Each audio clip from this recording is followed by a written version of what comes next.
64 പേജിന്റെ അവസാന ഭാഗത്ത് അബൂ ശാമ റഹിമഹുല്ല ഉണർത്തുന്നു. നേരത്തെ സലാത്തുർ റഗായിബ് വിഷയത്തിൽ വ്യത്യസ്തങ്ങളായ ഫത്വകൾ നടത്തുകയും അവസാനം ഇത് പൊതുവായ നിർദ്ദേശത്തിന്റെ ഭാഗമായി സലാത്തുർ റഗായിബ് നിർവഹിക്കാമെന്ന് അഭിപ്രായപ്പെടുകയും ചെയ്ത ഇബ്നു സലാഹ് റഹിമഹുല്ലാഹുവിന്റെ ഒരു ഗ്രന്ഥത്തെ കുറിച്ച്, അഥവാ ബഹുമാനപ്പെട്ടവർ അൽമനാസിക് എന്ന ഒരു ഗ്രന്ഥ രചന നടത്തിയിരുന്നു. ആ ഗ്രന്ഥത്തിൽ അബൂ മുഹമ്മദ് എന്ന പണ്ഡിതനിൽ നിന്ന് ഒരു ഉദ്ധരണി ഉദ്ധരിച്ചുകൊണ്ട് അതിനെ ഇബ്നു സലാഹ് റഹിമഹുല്ല ഗണ്ണിച്ച ഒരു വിവരവും കൂടി ഇവിടെ അബൂ ശാമ റഹിമഹുല്ല നമ്മളോട് പങ്കുവെക്കുന്നു. കാല അബൂ മുഹമ്മദ് റഹിമഹുല്ല എന്ന പണ്ഡിതൻ അഭിപ്രായപ്പെട്ടത്, റഅയ്തു നാസൻ ഇദാ ഫറഗു മിന സഅയി അലൽ മർവതി ഫറുബ്ബമാ സല്ലൗ റകഅതൈനി അലാ മുത്തസഇൽ മർവ. പലപ്പോഴും സഅയി കഴിഞ്ഞാൽ മർവയുടെ ഭാഗത്ത് നിന്ന് 2 റക്അത്ത് നിസ്കരിക്കുന്ന ഒരു പതിവ് ആരംഭിച്ചു. വദാലിക ഹസനുൻ വസിയാദത്തു തആത്തി. സഅയിന് ശേഷം 2 റക്അത്ത് നിസ്കാരം നിർവഹിക്കുന്നത് നല്ല ഏർപ്പാടാണ്, അഥവാ എപ്പോഴും നിസ്കരിക്കാൻ പറ്റിയ സുന്നത്ത് നിസ്കാരത്തെ ഒരു സൽക്കർമ്മം കഴിഞ്ഞതിന് ശേഷം നിർവഹിക്കുന്നു എന്ന നിലക്ക് അങ്ങനെ ഒരു നിസ്കാരം നിർവഹിക്കുന്നത് നല്ലതാണ്. വസിയാദത്തു തആത്തിൻ, ഹജ്ജിന്റെയും ഉംറയുടെയും ഭാഗമായി കർമ്മങ്ങൾ കഴിഞ്ഞതിന് ശേഷം ഒരു 2 റക്അത്ത് നിസ്കരിക്കുക എന്ന് പറയുന്നത് ഒരു ആരാധന വർദ്ധിപ്പിക്കലുമാണ്. വലാകിൻ ലം യസ്ബുത് ദാലിക റസൂലുള്ളാഹി സ്വല്ലല്ലാഹു അലൈഹി വസല്ലം. സഅയിന് ശേഷം 2 റക്അത്ത് നിസ്കാരം നിർവഹിക്കുക എന്നൊരു ഏർപ്പാട് നബി സല്ലല്ലാഹു അലൈഹി വസല്ലം തങ്ങളിൽ നിന്ന് സ്ഥിരപ്പെട്ടിട്ടില്ല. എന്നിട്ടും അബൂ മുഹമ്മദ് എന്ന പണ്ഡിതൻ ഇതൊരു നല്ല ഏർപ്പാടാണ് എന്ന് പറഞ്ഞപ്പോൾ അതിനെ വിമർശിച്ചുകൊണ്ട് ഇബ്നു സലാഹ് റഹിമഹുല്ല പറയുകയാണ്, ഖാല ശൈഖു തഖി അബൂ ഖുൽതു യംബഗി അൻ യുക്റഹ ദാലിക. സഅയിന് ശേഷം 2 റക്അത്ത് നിസ്കാരം നിർവഹിക്കുക എന്ന് പറയുന്നത് വെറുക്കപ്പെടേണ്ടതാണ്. അങ്ങനെ ഒരു ഏർപ്പാട് നല്ല കാര്യമാണെന്ന് പറയാൻ പറ്റില്ല.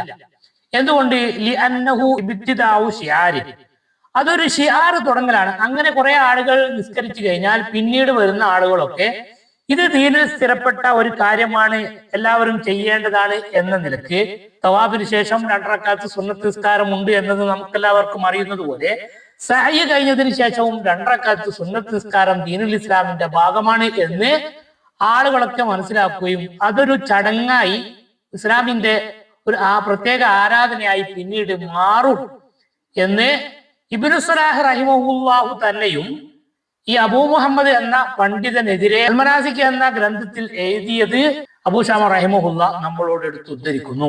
ഖുൽതു അന, എന്നാൽ അബൂ ശാമ റഹിമഹുല്ല പറയുന്നു, ഹാദാ ലാസിമുൽ ശൈഖ് ഫീ സലാത്തുർ റഗായിബ്. ഈ പറഞ്ഞ വിഷയം സലാത്തുർ റഗായിബിലും ഇബ്നു സലാഹ് റഹിമഹുല്ലാഹു പരിഗണിക്കേണ്ടതില്ലേ? കാരണം എല്ലാ രാത്രികളും നിസ്കരിക്കാൻ പറ്റുന്ന നിസ്കാരം ശഅബാൻ 15 നിസ്കരിക്കുന്നു എന്നതുകൊണ്ട് എന്താണ് പ്രശ്നം എന്നാണല്ലോ ഇബ്നു സലാഹ് റഹിമഹുല്ലാഹുവിന്റെ ചോദ്യം. അങ്ങനെ ഒരു വിലക്കും വന്നിട്ടില്ലല്ലോ. അപ്പൊ വിലക്ക് വരാത്ത നിലക്ക് ശഅബാൻ 15 രാത്രിയിൽ സുന്നത്ത് നിസ്കാരം നിർവഹിക്കുന്നതിന് പ്രശ്നമൊന്നുമില്ലല്ലോ എന്ന ന്യായം വെച്ചുകൊണ്ട് സലാത്തുർ റഗായിബിനെ പച്ചക്കൊടി കാണിച്ച ഇബ്നു സലാഹ് റഹിമഹുല്ലാഹുവിനോട് അബൂ ശാമ റഹിമഹുല്ലാഹുവിന്റെ ചോദ്യമാണ്, ഈ പറഞ്ഞ വിഷയം അഥവാ ഒരു ഷിആറായി ഒരു കർമ്മം ചെയ്യുക, അല്ലെങ്കിൽ പിന്നീട് ഷിആറായി മാറാൻ സാധ്യതയുള്ള ഒരു കർമ്മം ദീനുൽ ഇസ്ലാമിൽ പുതുതായി തുടങ്ങുക എന്ന് പറയുന്നത് വെറുക്കപ്പെടേണ്ടതാണ് എന്ന നിങ്ങൾ അവിടെ പറയുന്ന ന്യായം സലാത്തുർ റഗായിബിനും ബാധകമല്ലേ? ഫഇന്നഹ, ഇങ്ങനെ സലാത്തുർ റഗായിബ് നിർവഹിക്കലും ഇബ്തിദാഉ ശിആരിൻ, ഒരു ഷിആർ തുടങ്ങലാണല്ലോ. ദീൻ പഠിപ്പിക്കാത്ത ഒരു കാര്യം ദീനിന്റെ ഭാഗമാണെന്ന് തെറ്റിദ്ധരിക്കപ്പെടുന്ന രൂപത്തിൽ കൊണ്ടാടലല്ലേ? ഫഹിയ മക്രൂഹത്തുൻ, അത് വെറുക്കപ്പെട്ട കാര്യമാണല്ലോ.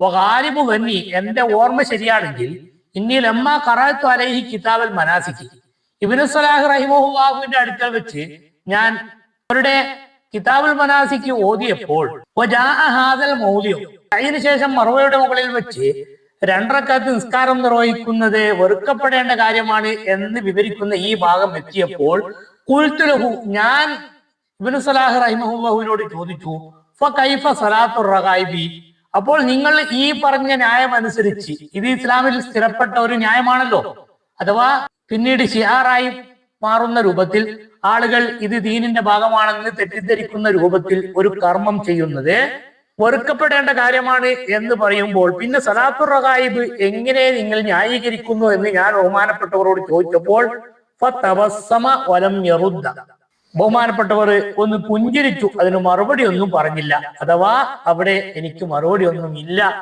എന്ന നിലയ്ക്ക് ഇത് പുഞ്ചിരിച്ചുകൊണ്ട് അംഗീകരിക്കലല്ലാതെ വേറെ ഒരു വഴിയും ബഹുമാനപ്പെട്ടവർക്ക് ഉണ്ടായിരുന്നില്ല.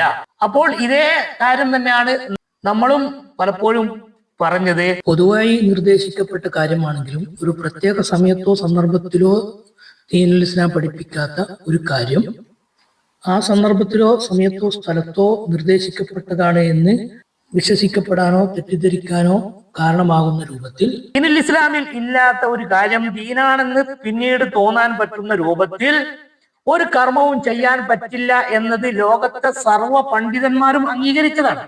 ഈ സലാത്തുർ റഗായിബിനെ അനുകൂലിച്ച ഇബ്നു സലാഹ് റഹിമഹുല്ലാഹു ഉൾപ്പെടെയുള്ള സർവ്വ പണ്ഡിതരും അംഗീകരിച്ച ഒരു വിഷയമാണ്. ഇങ്ങനെ ഒരു ഷിആർ ആയിക്കൊണ്ട് ഒരു കാര്യവും ഇസ്ലാം ദീനിലേക്ക് കൊണ്ടുവരാൻ പറ്റില്ല. പൊതുവായ നിർദ്ദേശത്തിന്റെ ഭാഗമായി വല്ലതും ചെയ്യുകയാണെങ്കിൽ അത് പൊതുനിർദ്ദേശത്തിന്റെ ഭാഗമാണ്, ആമായ തൊലബിൽപ്പെട്ടതാണ് എന്ന നിലക്കേ നമ്മൾ ചെയ്യാൻ പാടുള്ളൂ. ആ നിലക്ക് മാത്രമേ ജനങ്ങൾ അത് മനസ്സിലാക്കാനും പാടുള്ളൂ. അല്ലാത്ത നിലക്ക് ജനങ്ങൾ മനസ്സിലാക്കി പോയാൽ പിന്നീട് ആ കർമ്മം ചെയ്യാൻ പാടില്ല എന്നതുകൊണ്ടാണ് സലാത്തുർ റഗായിബിനെ പൂർവ്വകാല പണ്ഡിതന്മാർ മുഴുവൻ എതിർത്തിട്ടുള്ളത് എന്ന് ഇബ്നു ഹജർ ഹൈതമി റഹിമഹുല്ലാഹുവിന്റെ ഫതാവൽ കുബ്രയിൽ നിന്ന് വിശദമായി മുമ്പ് നാം വിവരിച്ചിട്ടുണ്ട്. അപ്പോൾ ലോകത്തെ സർവ്വ പണ്ഡിതന്മാരും അംഗീകരിച്ച ഈ ന്യായം വെച്ചുകൊണ്ട് നമ്മുടെ നാടുകളിൽ ഇന്ന് നടന്നു വരുന്ന നബിദിനാഘോഷമാണെങ്കിലും ചരമദിനാഘോഷങ്ങളും മറ്റ് ദിനാഘോഷങ്ങളും അറഫാ ദിനത്തിൽ അറഫയല്ലാത്ത സ്ഥലങ്ങളിൽ ഒരുമിച്ച് കൂടുന്നതും ദിക്ർ ഹൽക്കകളും തുടങ്ങി എന്തൊക്കെ കാര്യങ്ങൾ പ്രത്യേകം നിർദ്ദേശിച്ചതാണ്, അല്ലെങ്കിൽ ഇതൊരു ദീനിന്റെ ഷിയാറാണ് എന്ന് സാധാരണക്കാരായ ആളുകൾക്ക് തോന്നുന്ന രൂപത്തിൽ നാം നടപ്പിലാക്കിയിട്ടുണ്ടോ അതെല്ലാം പൂർവ്വകാലത്തെ ഇബ്നു സലാഹ് റഹിമഹുല്ലാഹു ഉൾപ്പെടെയുള്ള സർവ പണ്ഡിതന്മാരും എതിർത്തിട്ടുള്ളതാണ് എന്നത് പരലോകബോധമുള്ള മുതഅല്ലിമീങ്ങളും പണ്ഡിതന്മാരും ഓർക്കുന്നത് പരലോകത്ത് വിരൽ കടിക്കുന്നതിൽ നിന്ന് രക്ഷപ്പെടാൻ സഹായകരമാകുമെന്ന് ഒരിക്കൽ കൂടി ഉണർത്തുന്നു.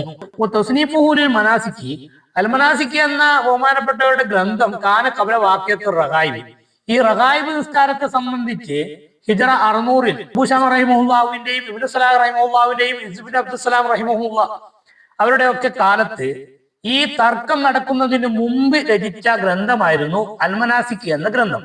ഫഇന്നഹു സന്നഫഹു ഫീ സനത്തി 34 ഹിജറ 634-ലാണ് ഈ ഗ്രന്ഥരചന ഇബ്നു സലാഹ് റഹിമഹുല്ലാഹ് നടത്തിയിരുന്നത്. ഞാൻ ഈ ഗ്രന്ഥം ബഹുമാനപ്പെട്ടവരുടെ അടുക്കൽ നിന്ന് വായിച്ചത് കാനത്ത് ഫീ സനത്തി 39 ഹിജറ 639-ലായിരുന്നു.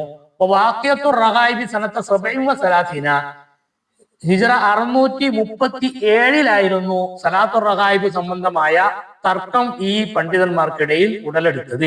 അപ്പോൾ നേരത്തെ രചിച്ച ഒരു ഗ്രന്ഥത്തിൽ സത്യസന്ധമായി ഇബ്നു സലാഹ് റഹിമഹുല്ലാഹു ഈ വിഷയം പരാമർശിക്കുകയും അതിനുശേഷം ഈ തർക്കമുണ്ടായപ്പോൾ അതിൽ ഓരോ ഭാഗം ചേർന്നുകൊണ്ട് ഇതിനെ ന്യായീകരിക്കാൻ ശ്രമിക്കുകയും ചെയ്തിട്ടുണ്ടെങ്കിലും പിന്നീട് ഈ ഗ്രന്ഥത്തിലുള്ള ഉദ്ധരണി അബൂ ശാമ റഹിമഹുല്ലാഹ് ഇബ്നു സലാഹ് റഹിമഹുല്ലാഹുവിന്റെ മുമ്പിൽ വെച്ച് വായിക്കുമ്പോൾ ഇതിനെക്കുറിച്ച് ഒന്നും പറയാൻ സാധിക്കാത്ത രൂപത്തിൽ ഇബ്നു സലാഹ് റഹിമഹുല്ലാഹുവും മൗനം പാലിക്കേണ്ടി വന്നു എന്ന യാഥാർത്ഥ്യമാണ് അബൂ ശാമ റഹിമഹുല്ലാഹ് ഇതിലൂടെ നമുക്ക് വിവരിച്ചു തരുന്നത്. കലാമുഹു ഫിൽ മനാസികി മുവാഫിഖുൽ കലാമിഹി ഫിൽ ഫുതൈനി അൽ മുതഖദ്ദിമൈനി. മനാസിക്കിൽ പറഞ്ഞ ഈ ന്യായം നേരത്തെ ഇബ്നു സലാഹ് റഹിമഹുല്ലാഹ് 2 പ്രാവശ്യം ഈ സലാത്തുർ റഗായിബ് പറ്റില്ല എന്ന് ഫത്വ കൊടുത്തതിനോട് യോജിച്ചുകൊണ്ടായിരുന്നു. വഹുവൽ ഹഖു, അത് തന്നെയാണ് യാഥാർത്ഥ്യം. പൊതുവായ നിർദ്ദേശത്തിന്റെ ഭാഗമായി നമുക്ക് എപ്പോഴും നിസ്കാരം നിർവഹിക്കാമെങ്കിലും ശഅബാൻ 15-ന്റെ രാത്രിയിൽ ഒരു പ്രത്യേകം നിസ്കാരം നിർവഹിക്കുന്നത് പുണ്യകർമ്മമാണ്. മറ്റു ദിവസങ്ങളിലൊന്നും ഇല്ലാത്ത ഒരു മഹത്വം ആ ദിവസത്തിലെ സുന്നത്ത് നിസ്കാരത്തിന് ഉണ്ടെന്ന് സമൂഹത്തിന് തെറ്റിദ്ധാരണ ഉണ്ടാകുന്ന രൂപത്തിൽ ചെയ്യാൻ പാടില്ല എന്ന ആദ്യം പറഞ്ഞ 2 ഫത്വകളാണ് ശരിയായ ഫത്വ. അത് തന്നെയാണ് ലോകത്ത് ഇബ്നു ഹജർ ഹൈതമി റഹിമഹുല്ലാഹു, ഇമാം നബവി റഹിമഹുല്ലാഹു ഉൾപ്പെടെയുള്ള ശാഫിഈ മദ്ഹബിലെ സർവ്വ പണ്ഡിതന്മാരും നമുക്ക് പഠിപ്പിച്ചു തന്നിട്ടുള്ളത്. ഇത് കേവലം സലാത്തുർ റഗായിബിന് മാത്രമുള്ള ന്യായമല്ല, മറ്റെല്ലാ വിഷയങ്ങൾക്കുമുള്ള കാരണം ഇത് തന്നെയാണ് എന്ന് നമുക്ക് മഹാന്മാരുടെ ഗ്രന്ഥങ്ങൾ പരിശോധിച്ചാൽ മനസ്സിലാക്കാൻ സാധിക്കുമെന്ന് പലപ്പോഴും നാം വിവരിച്ചിട്ടുണ്ട്. വബില്ലാഹി തൗഫീഖ്. സത്യം മനസ്സിലാക്കാൻ അള്ളാഹു തൗഫീഖ് നൽകിയാൽ മാത്രമേ സാധിക്കുകയുള്ളൂ. അവൻ നമുക്കെല്ലാവർക്കും അതിന് തൗഫീഖ് നൽകട്ടെ. ആമീൻ.